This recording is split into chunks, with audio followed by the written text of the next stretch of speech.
E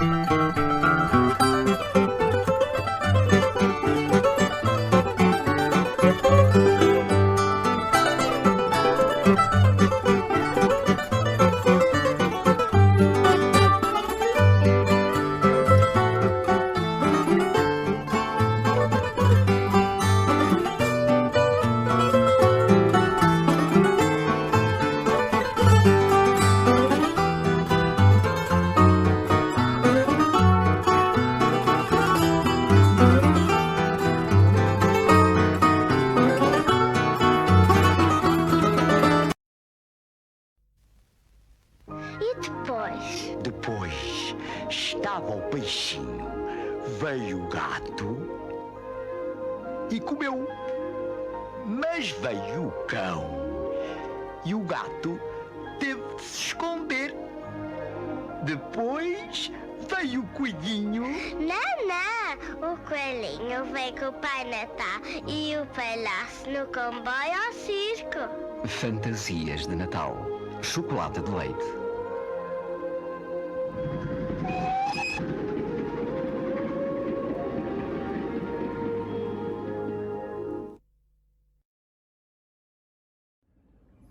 Olá, sejam bem-vindos a esta nossa primeira conversa sobre a cidade de 2025. Ora bem, o meu convidado de hoje esteve para ser engenheiro mecânico, safou-se e tornou-se num dos principais nomes da publicidade portuguesa das últimas décadas.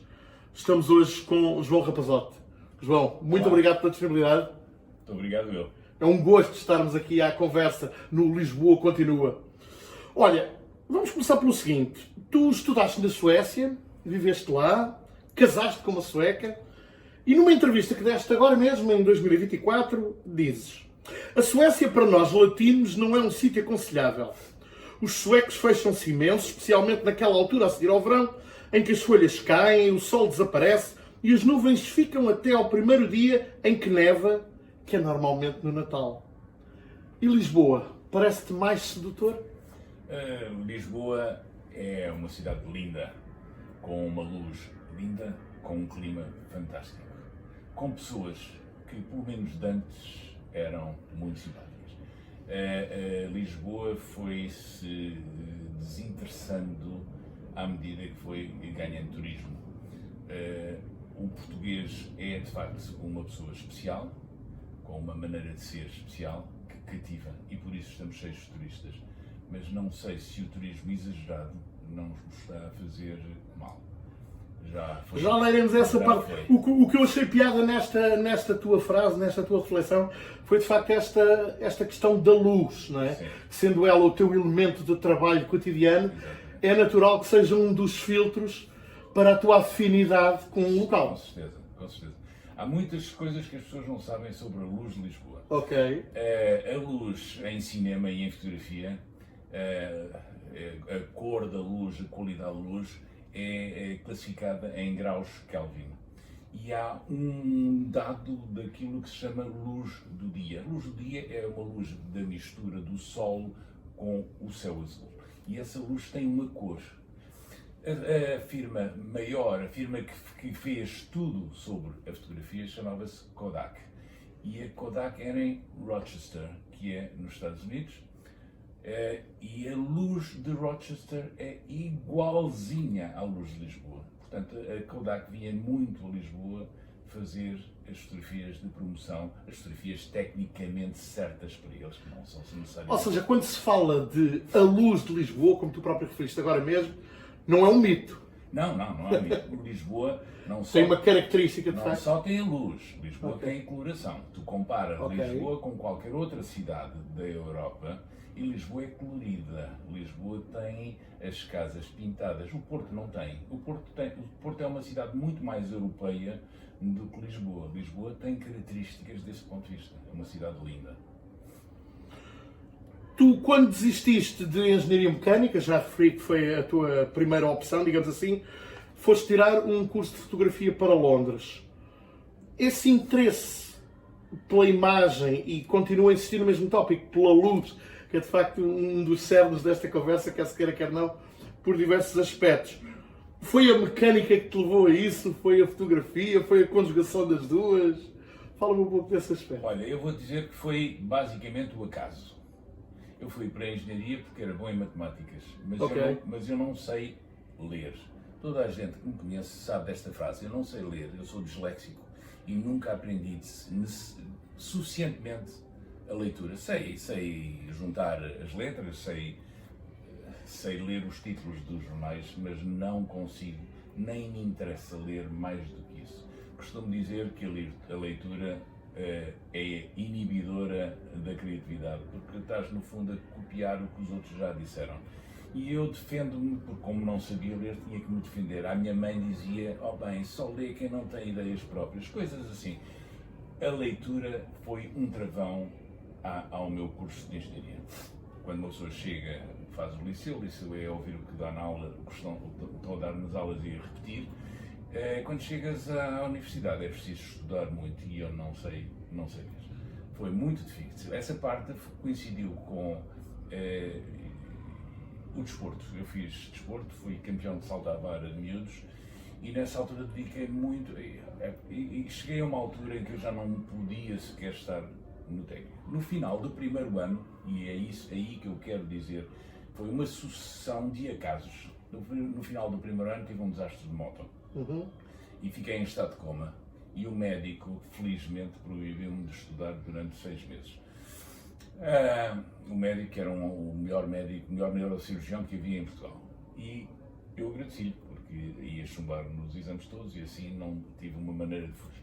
Nessa altura tirei umas férias e era o princípio do outono e fui para a praia, para São Pedro de Estoril, e tirei umas fotografias. E quando cheguei ao técnico pedi para eles me as revelarem. Eles, nós? Revelaste tu? Eu disse, mas eu não sei, mas a gente ensina. E foi assim que começou o bichinho da fotografia, um acaso. Depois fui, ao fim de 4 anos de andar no técnico, pedi ao meu pai se podia estudar fotografia. Ele disse, nessa altura vais ter que estudar bem e ser o melhor fotógrafo que há em Portugal, porque os engenheiros todos ganham a vida. Para fazer é para fazer a sério. É para fazer a sério. E eu fui para a Inglaterra estudar.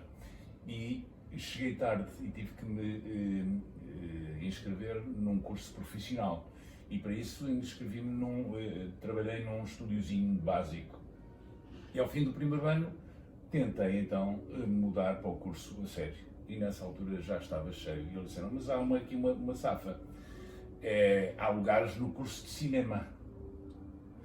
Se você for para o cinema aprende exatamente o mesmo que os fotógrafos, porque a fotografia é a mesma coisa. E pronto, e continua. E eu, mais um acaso, fui para o cinema. E depois do cinema, durante a minha estadia em Londres, conheci a minha primeira mulher, sueca, e resolvi que se calhar era uma boa ir experimentar a Suécia para viver. E arranjei um estágio na televisão sueca.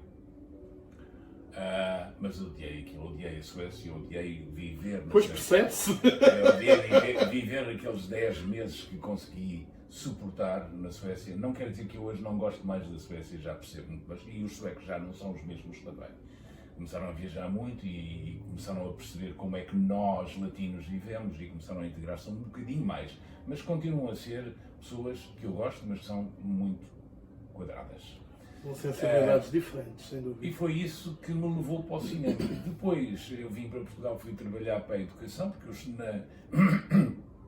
na Suécia estudei cinema educativo e quando voltei vim aqui para o Ministério da Educação trabalhar, mas fartei-me de não fazer nada, não se faz nada nos serviços públicos deste género, não sei se hoje...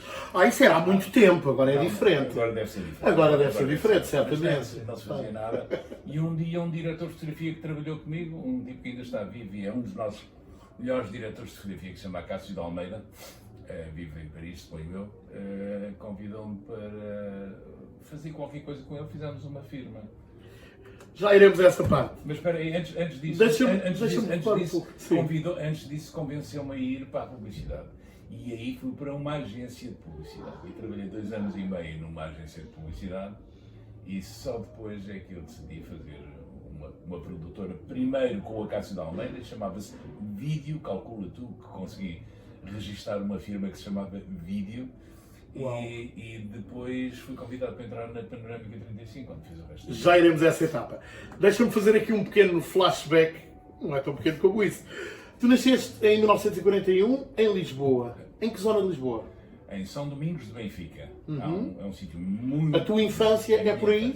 A minha infância, a minha mãe era diretora do Reformatório Feminino de Lisboa. E eu nasci no Reformatório Feminino de Lisboa.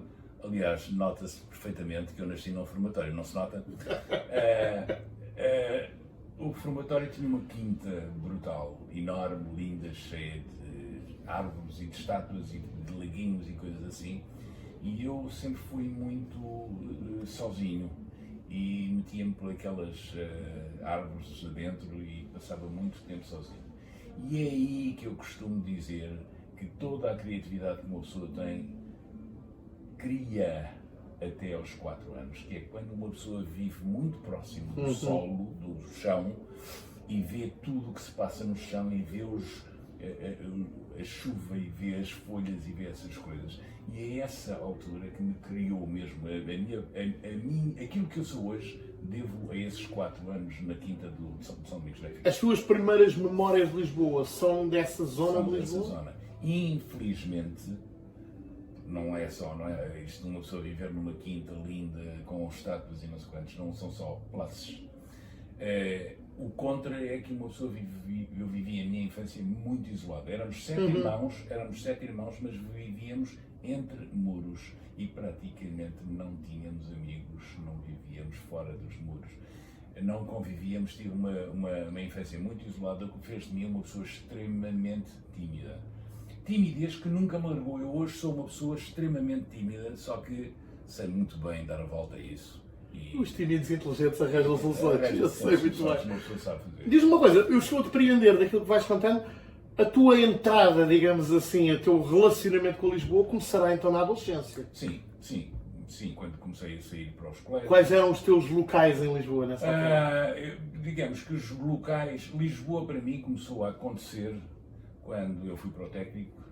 As aulas no técnico começavam às 8, enquanto as da minha irmã mais velha, que andava em Direito, portanto, estamos a falar da segunda metade da década de 50 e início da 60. Eu fui para o técnico em 58, portanto, e o meu pai resolveu que era muito cedo para me levarem ao técnico, então comprou-me uma Vespa. Isso deu uma independência que o meu pai nunca sonhou que seria possível, nem eu, e isso esteve muito na base da minha vida. Eu ter carta de moto muito cedo eu guiei moto dos 16 aos 64. Aos 64 fui atropelado, batido por trás, atiraram-me ao chão, rebentei uma artéria, puxei da espinal medula 2 nervos, tenho um braço paralisado. Fui e sou tetraplégico, as pessoas não notam porque a tetraplegia tem 10 graus e o meu grau é um grau baixo. Foi um desastre muito grande que acabou com a moto, mas a moto fez muito parte da minha vida, andar sempre de moto e fugir ao trânsito, fugir a tudo e fugir. Depois, mete-se então o curso de engenharia que já falámos. Sim. Já passámos então pela Suécia, já passámos por Londres e em 72 surge então no teu percurso a Panorâmica 35. A Panorâmica era uma firma de 2 sócios na altura, um com 90% e um com 10%.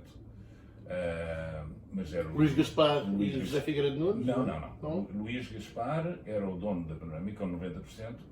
Okay. Agora não me estou a lembrar do nome, foi um tipo que era criativo, que foi diretor da RTP do Porto a seguir ao 25 de Abril, não me lembro agora do nome dele, mas era um outro sócio. E o Luís Gaspar dividiu a cota dele em 3 e deu 1/3 a mim, 1/3 ao José Figueiredo Nunes e ficou ele com 1/3. E começámos a trabalhar aqui.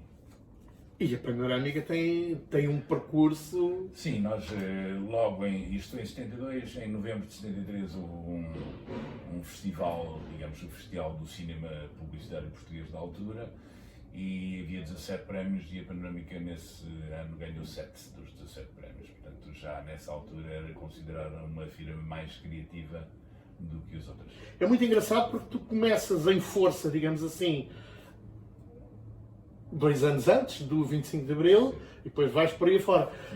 O que é que o 25 de Abril implicou na publicidade portuguesa?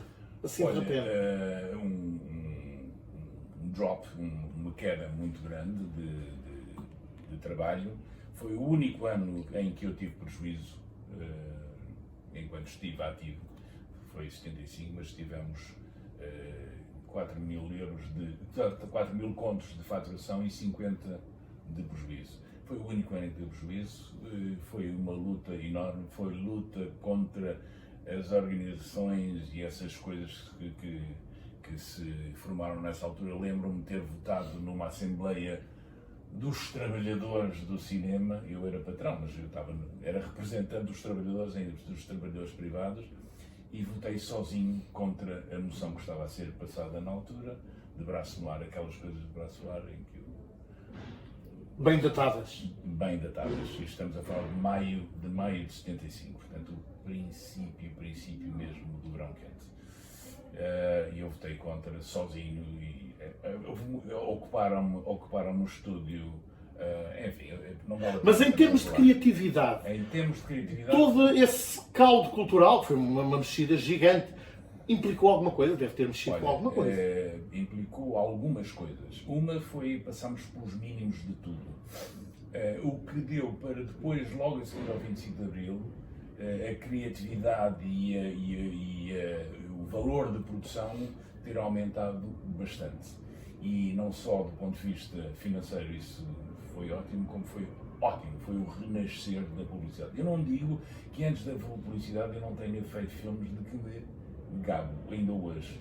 Lembro, por exemplo, de um filme que na altura era uma coisa fantástica e que era aquilo que nós chamamos um split screen, que é 2 imagens com a mesma pessoa de um lado e do outro no ecrã. Do lado esquerdo está a fazer a barba com um pincel e com a coisa antiga, e do lado direito com a espuma de barbear, Gillette neste caso, não se pode dizer. Não se podia dizer Gillette. Pronto. E agora? Como é que Agora tirei-os. Agora já se diz Gillette, não se podia dizer Gillette. E no final, o tipo que está a fazer a barba, que é o mesmo ator, Exato. deita a mão para roubar o outro e o outro apanha. Pronto. Este filme foi feito em 73. Portanto, havia já alguma criatividade e algum valor de produção antes do 25 de Abril.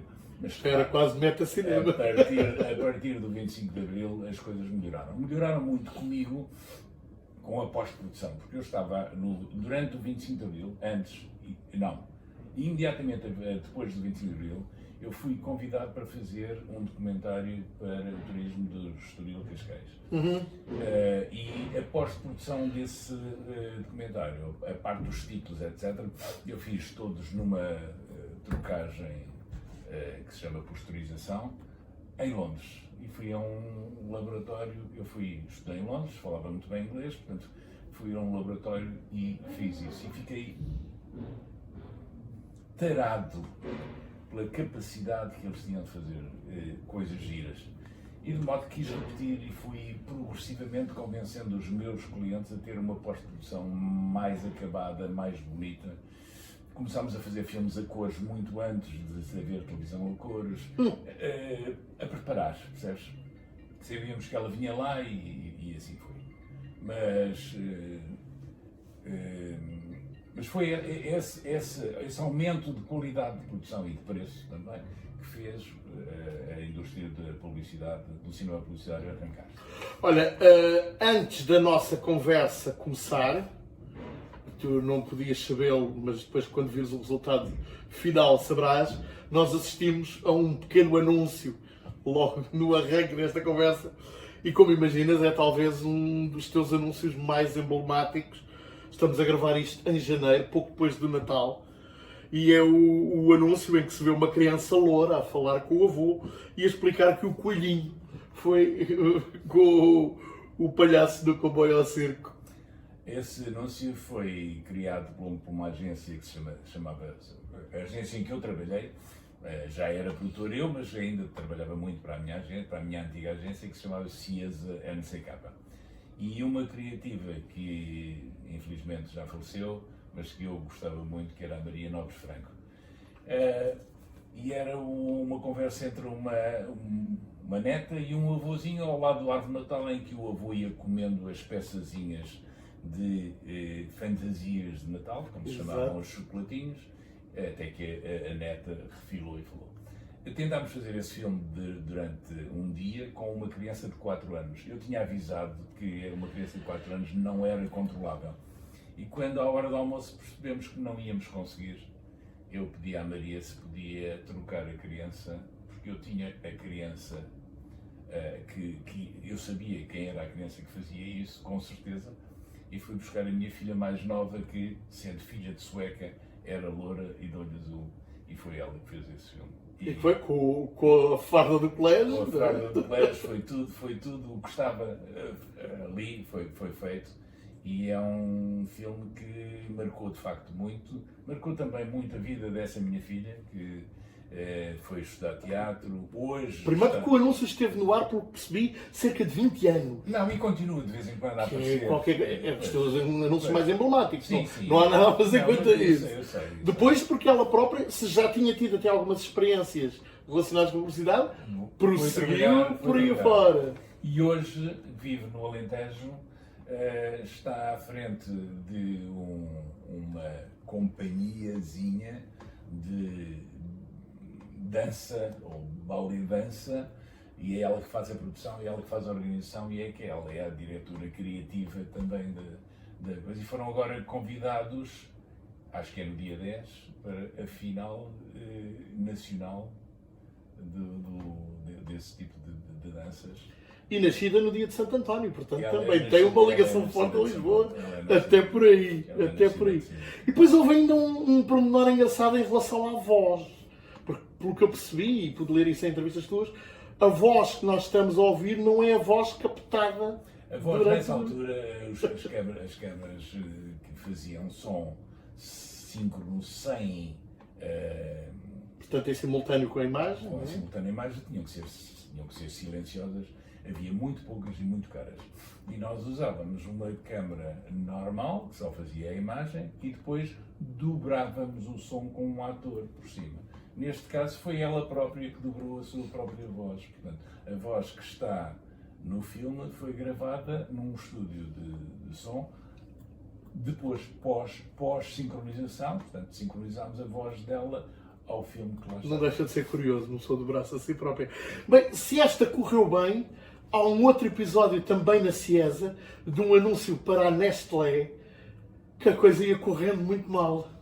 Conta-me, que eu já não estou a ver qual é o filme. De uma jovem criança, um rapaz neste caso, que tinha de comer, não sei se uns flocos, umas papas, e no primeiro dia de filmagem o rapaz não comia. E tu no segundo dia disseste então, pediste à mãe se ele poderia voltar no dia seguinte, às 9 da manhã. Não, não me estou a lembrar disso. E às 9 da manhã, a senhora lá estava, segundo tu explicaste, porque ela teria receio de não receber e, portanto, não podia perder a oportunidade. E tu, às 9 da manhã, disseste para esperar. E às 10 horas, que ia levar mais um tempo. E às 11 horas, que estavas só a terminar uma coisa. Resumindo, ao meio-dia, o miúdo estava esfaimado. E, portanto, comeu. Não sei se essa história não foi inventada, se calhar foi inventada por mim. Eu invento muitas histórias, mas eu não me lembro dessa história. Ela é contada pelo Luís Gaspar, precisamente no seu blog, no Truca. Mas é capaz de ter sido com ele e não comigo. Não, eu expliquei que foi contigo. Foi comigo. Enfim, olha. Também na Ciesa, por isso achei piada. Isto com crianças, às vezes corre bem, outras vezes não. Olha, falávamos há pouco de um aspecto que obviamente é importante hoje em dia, a questão do turismo em Lisboa. E em relação ao mercado publicitário, toda esta afluência de turismo, o que é que transformou no mercado publicitário? Para bem, para mal, para diferente, certamente. O mercado publicitário alterou-se muito com a entrada das televisões privadas.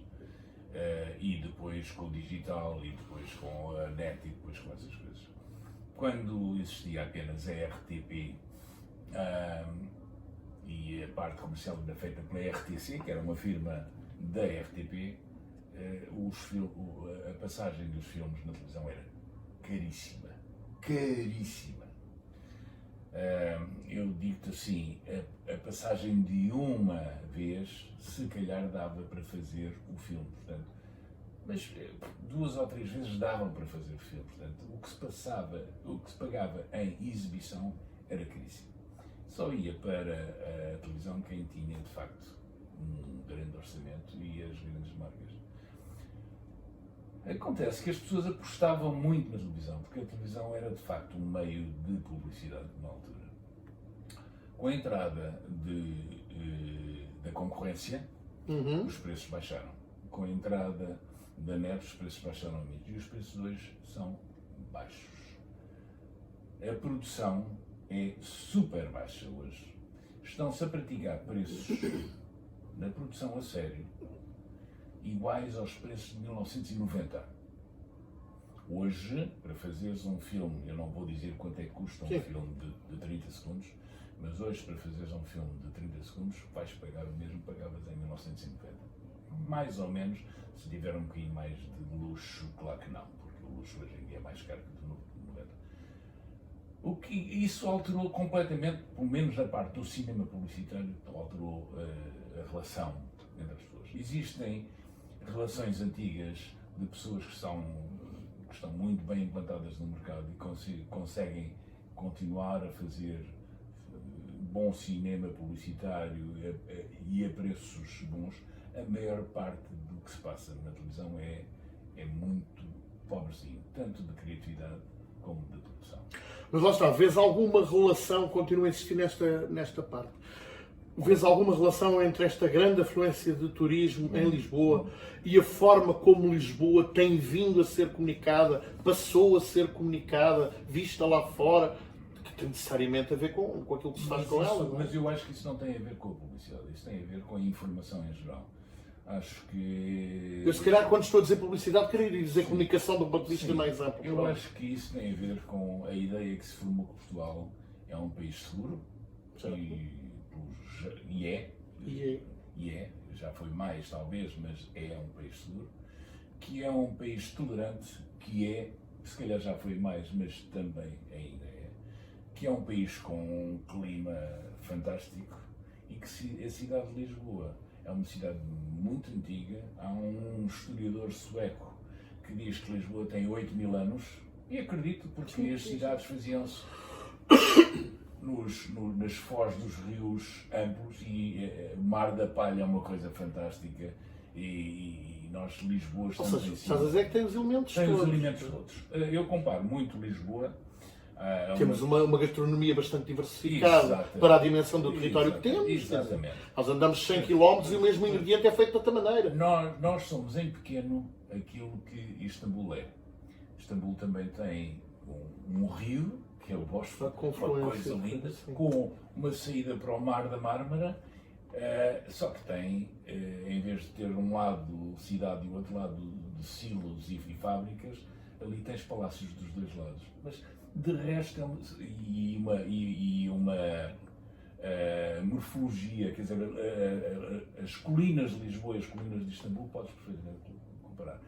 Nós somos uma cidade muito rica, tanto do ponto de vista paisagístico e arquitetónico, como a natureza que nós temos. Temos uma natureza fantástica e um clima fantástico. Mas lá está, pegando nisso, nós estamos aqui a fazer esta conversa na LX Factory, que é de facto um dos locais icónicos de uma nova Lisboa, digamos assim. Como é que tu vês a transformação desta mesma Lisboa? Estamos em 2025, portanto, o primeiro quarto do século XXI está a dar, exatamente, está aí a dar. Como é que tu vês esta transformação da cidade neste primeiro quarto de século? Eu acho que isso tem a ver com as mentalidades. A LX Factory tem definitivamente a ver com as mentalidades. Foi a LX Factory que nasceu aí há 20, 15 anos. Sim. Nós estamos aqui desde 2007. Portanto, 2025 faz duas contas que eu não Mas sei. é à volta disso. Mas é exatamente. É fazer as contas, são 17, 18 anos, não é? Isto tem o máximo 20 anos. E nasceu como nasceu, se calhar, Portobello Road, em Londres.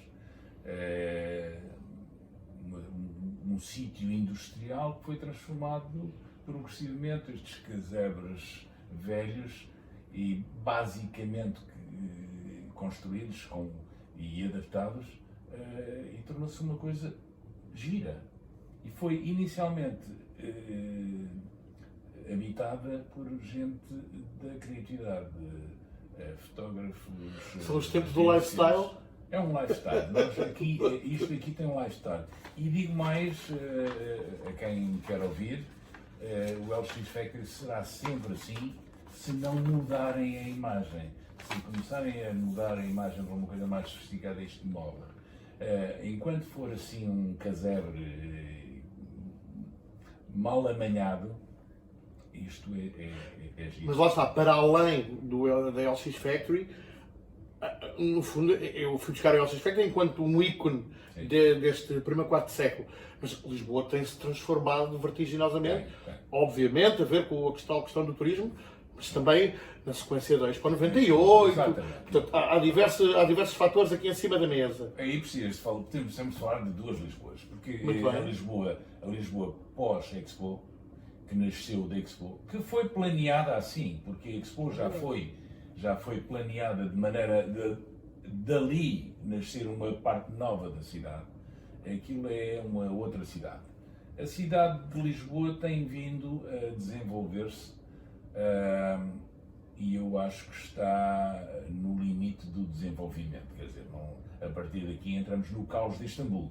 O trânsito inacreditável, tudo muito mal rematado, e precisamos que haja o bom senso de não deixar Lisboa crescer mais. Não é preciso ir, agora vou buscar Estocolmo. Estocolmo tem o mesmo tamanho e a mesma estrutura que tinha quando eu vivi lá nos anos 60. Porque Estocolmo nunca cresceu. Estocolmo fez subúrbios a 30 km, a 40 km. E as ligações de caminho de ferro e de autoestradas necessárias para chegar a esses sítios. Mas não os juntou Estocolmo. Estocolmo não engordou. Estocolmo continua a ser a cidade que era nos anos 60. E quando eu vou lá, digo, olha, eu vivi aqui, eu estava ali, não sei, a cidade é a mesma. Vamos então ao reverso da medalha e pegando numa coisa que dizias há pouco. Tudo o que tem a ver com a natureza tem de estar mais próximo da natureza. O nosso pensamento tem de estar muito baseado naquilo que a natureza faz. Quando nos afastamos da natureza, estamos a afastar-nos da maneira certa de a ver, certa e testada durante milhares de anos.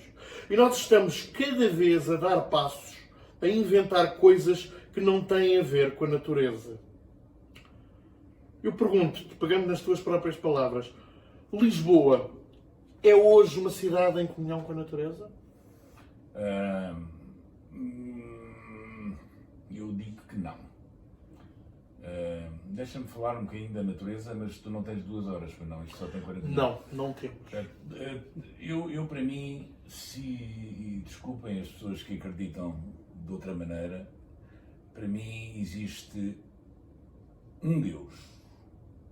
E o Deus é a natureza. Deus é o universo. Deus é o infinito do universo.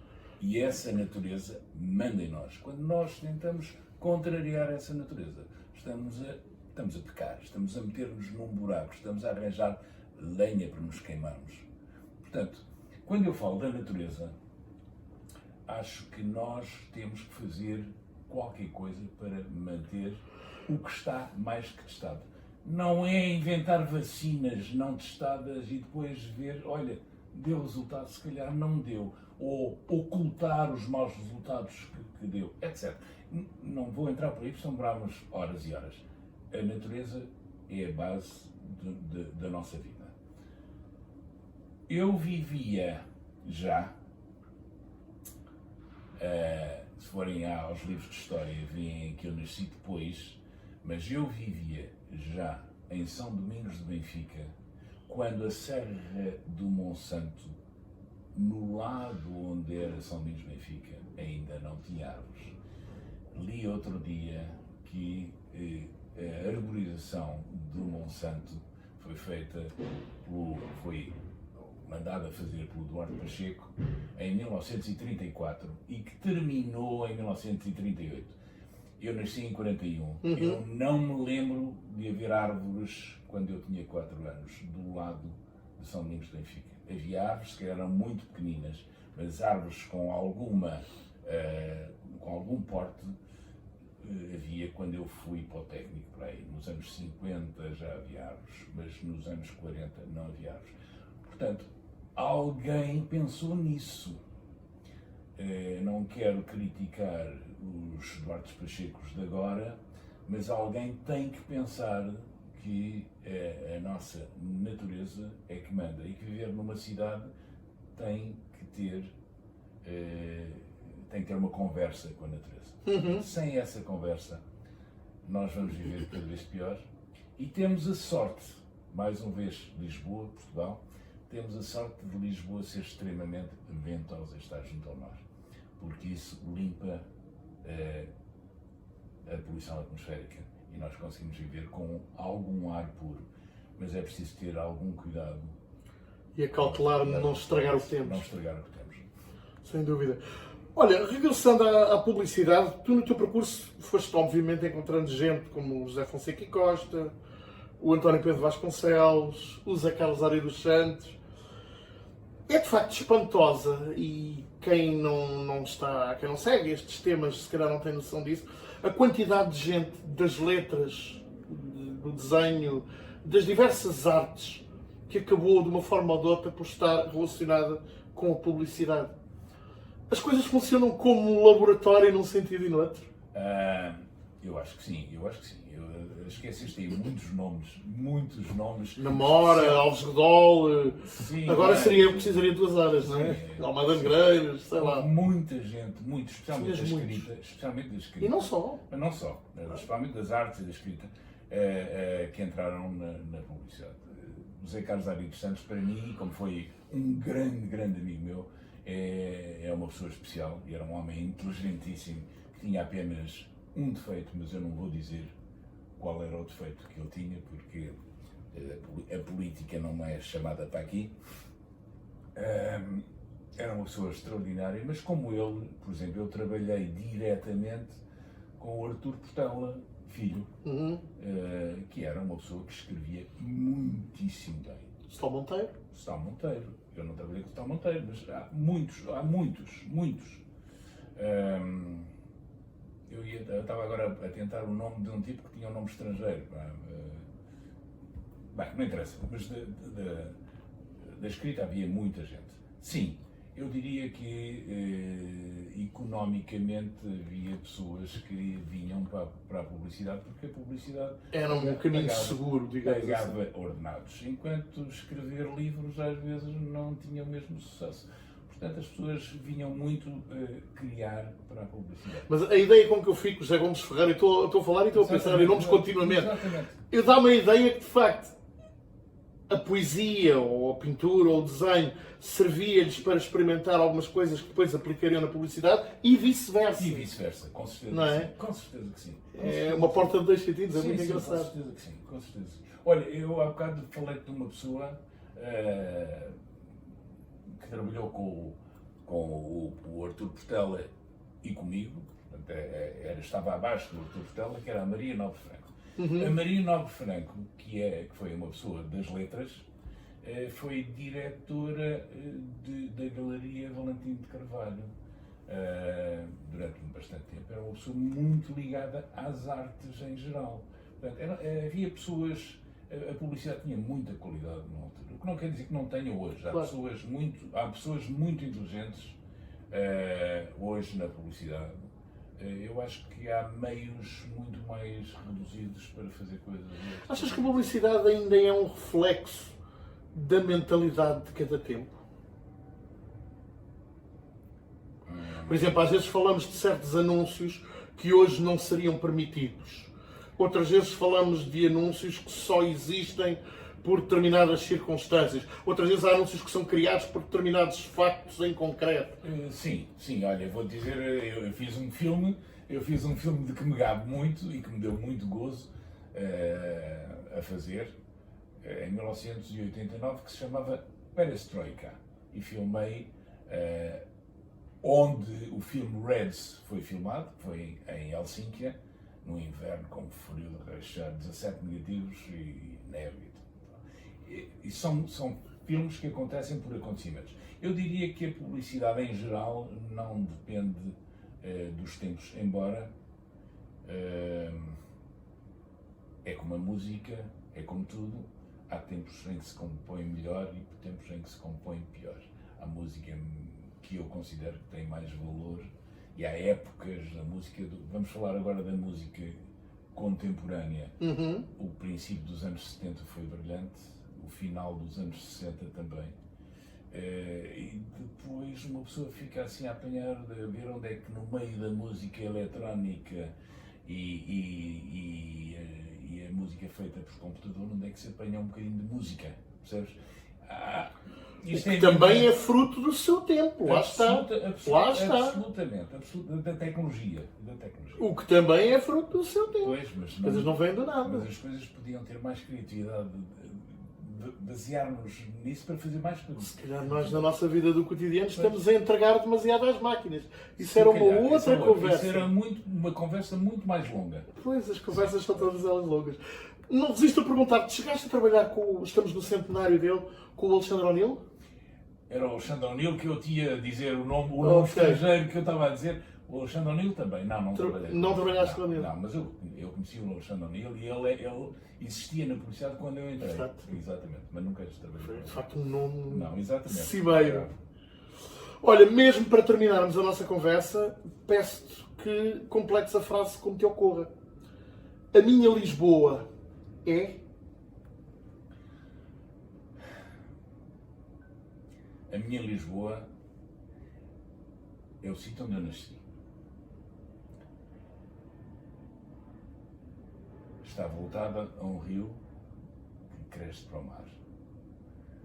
Lisboa é possível pela sua proximidade ao mar. Lisboa nasceu da sua proximidade ao mar. As pessoas de Lisboa são uma amálgama de Portugal. A minha família é transmontana. Eu nasci em Lisboa, mas o meu pai e a minha mãe nasceram em Trás-os-Montes. E como transmontanos, há gente de todo o país aqui. Lisboetas, acho que aos mouros cortaram-lhes as cabeças e se calhar somos todos de todo lado. Mas esta amálgama de portugueses que vivem em Lisboa e que vivem neste sítio lindo, junto ao mar, junto ao rio,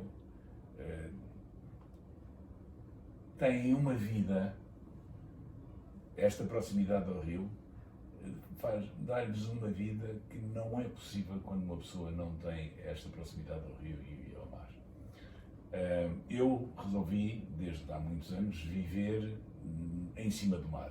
Portanto, hoje vivo na parede, mas aquela zona em cima do mar atrai-me, não só pelo ar, pelo iodo, pelo vento, por tudo. Mas viver em Lisboa é viver com as pessoas.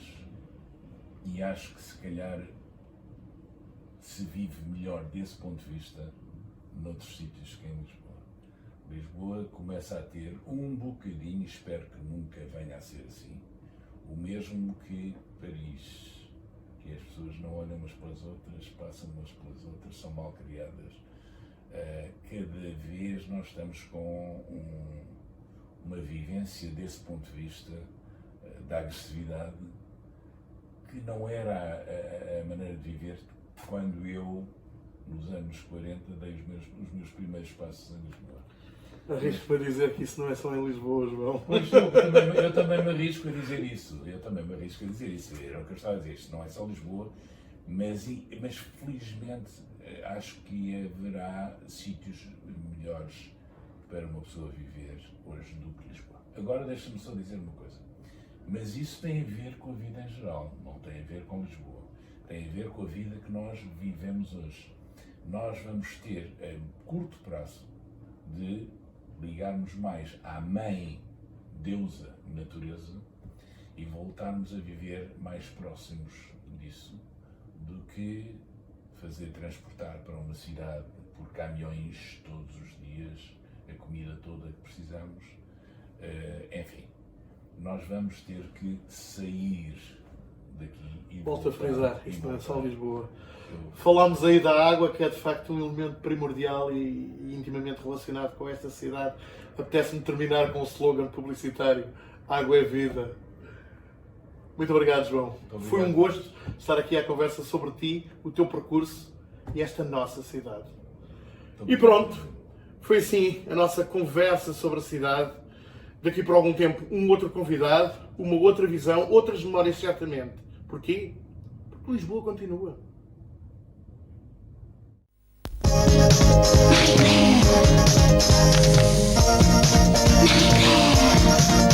Marie-Claire, c'est le fruit parisien, Marie-Claire.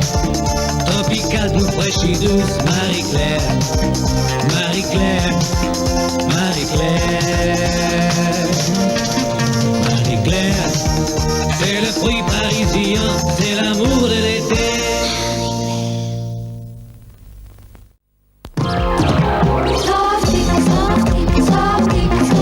Mulher jovem, natural, descontraída. Um aroma perfumado para viver melhor a vida. Softic, colónia desodorizante. Um aroma perfumado para viver melhor a vida. Por onde você passa, o seu perfume fica. Softic. Novo Softic, colónia desodorizante.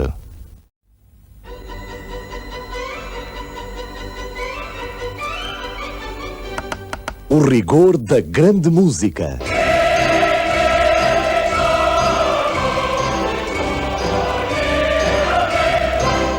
O rigor da grande cerveja. A mesma exigência. Rigorosamente, Carlsberg.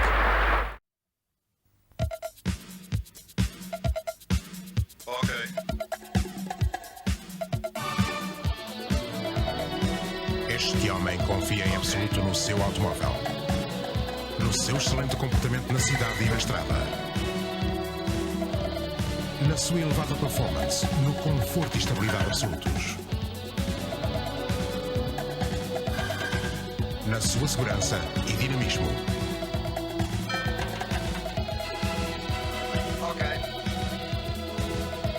Este automóvel tem a personalidade única do vencedor. Renault 9, uma gama completa com versões a gasolina e a diesel. Renault 9, vence o desafio. Café Estofa. Embalados no vácuo.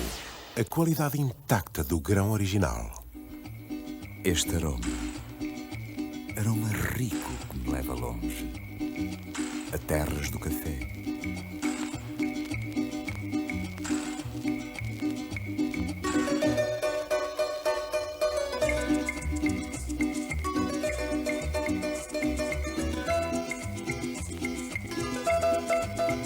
Fala de origem. Tem caráter. Um sonho. Café Estofa. Riqueza, variedade, escolha. Café Estofa. Cafés com caráter.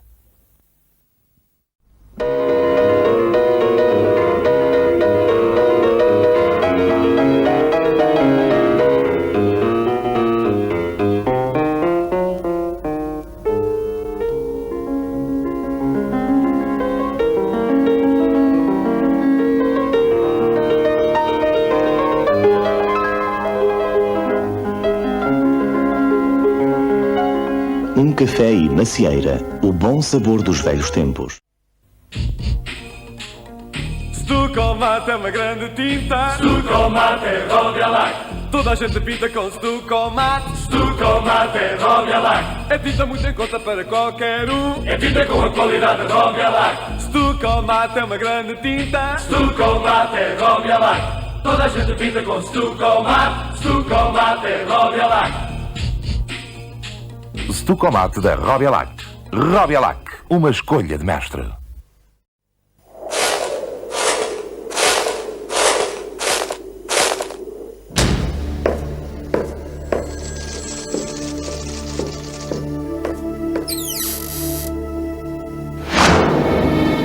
je ta? Novin shampoo in Palmolive Extra K. Sapar capitalisma. O novo shampoo Palmolive Extra Care, com ingredientes muito suaves, liberta realmente os cabelos. Deixa-os cheios de vida, surpreendentemente diferentes.